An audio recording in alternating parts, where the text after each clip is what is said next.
Salut à tous, on se retrouve pour une petite vidéo sur les personnages éveillés. Donc le personnage qu'on va choisir aujourd'hui, tac, ça va être lequel? Je l'avais en tête et je ne l'ai plus du tout. Si, voilà, c'est Scarecrow. Donc Scarecrow, voilà là, tac, on regarde vite fait ses skins. Donc moi le skin que je préfère c'était celui d'Halloween. Donc on va regarder vite fait sa capacité éveillée. Et c'est essaim mortel. Tuer chaque ennemi en mode essaim augmente sa durée de 2 secondes. Donne 2% de chance de tuer l'ennemi en lui infligeant des dégâts. Donc ouais, j'ai du mal à comprendre un peu tout ce qu'il y a. C'est facile à comprendre quand on le lit comme ça. Par contre, quand on va voir le gameplay, je suis pas sûr que ça fonctionne vraiment comme c'est écrit en fait. Puisque ouais, on va en discuter tout à l'heure. Mais là, normalement, c'est augmente la durée de l'essaim de 2 secondes. Moi, j'ai plus l'impression que ça recharge de 2 secondes plus que ça l'augmente de 2 secondes. Après, voilà, ça reste à voir.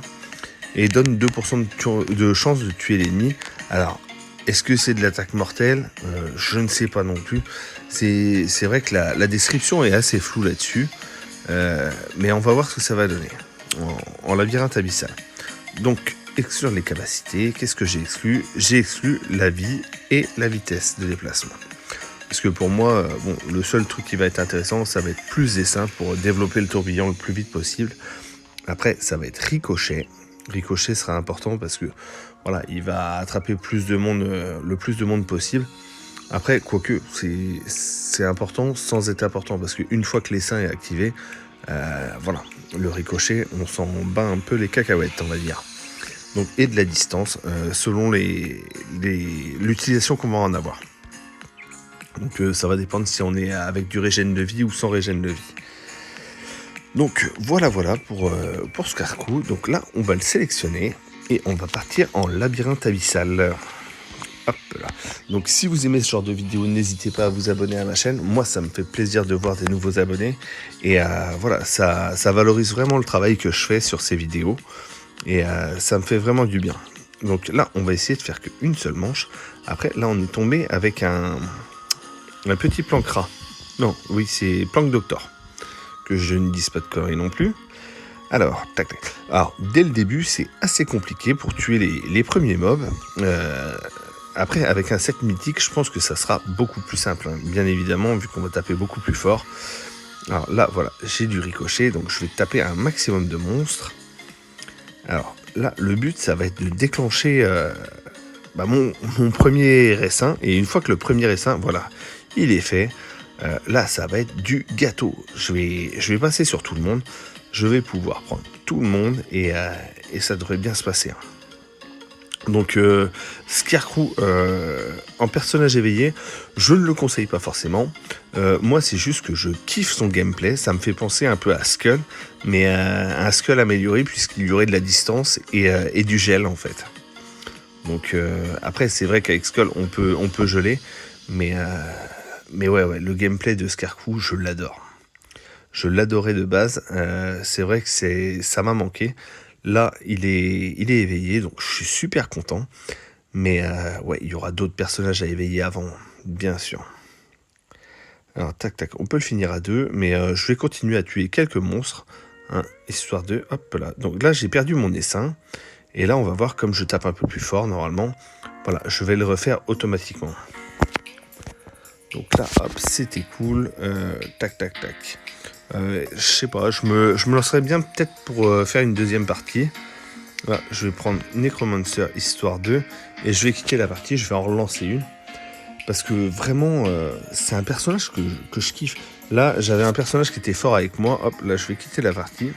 Je suis désolé, mec. Il a pris... Oh merde, je suis complètement con parce qu'il avait pris Scarecrow et on aurait pu voir un deuxième gameplay avec lui. C'est dommage. Donc là, ce que je fais, tac. Allez, hop, je choisis du Oni et on va relancer une partie vite fait.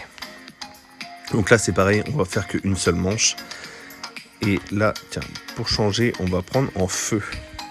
Je vais prendre mon set feu pour voir s'il y a une réelle différence. Je pense que la différence, je vais la sentir tout de suite parce que je n'aurai pas de vol de vie.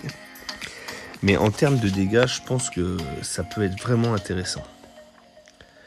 Je pense que Scarecrow peut être vraiment intéressant là-dessus. Donc là, je tombe sur un Plank Doctor, mais il n'est pas éveillé celui-là.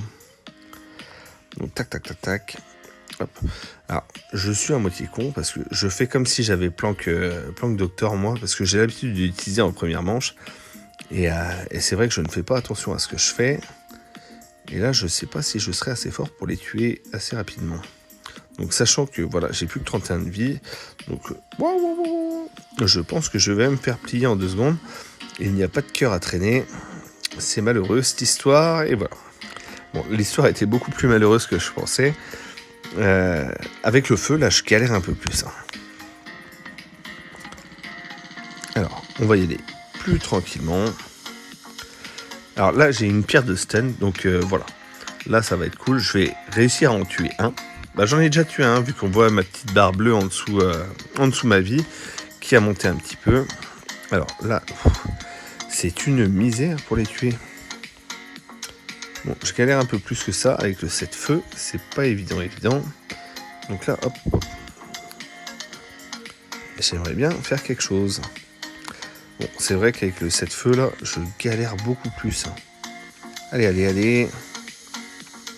On débloque les seins et hop là, normalement au prochain, c'est bon. Donc là, voilà. Donc l'avantage, c'est que avec les seins, je vais récupérer ma vie. Donc le fait de ne pas avoir de régène, ça ne me pose aucun problème.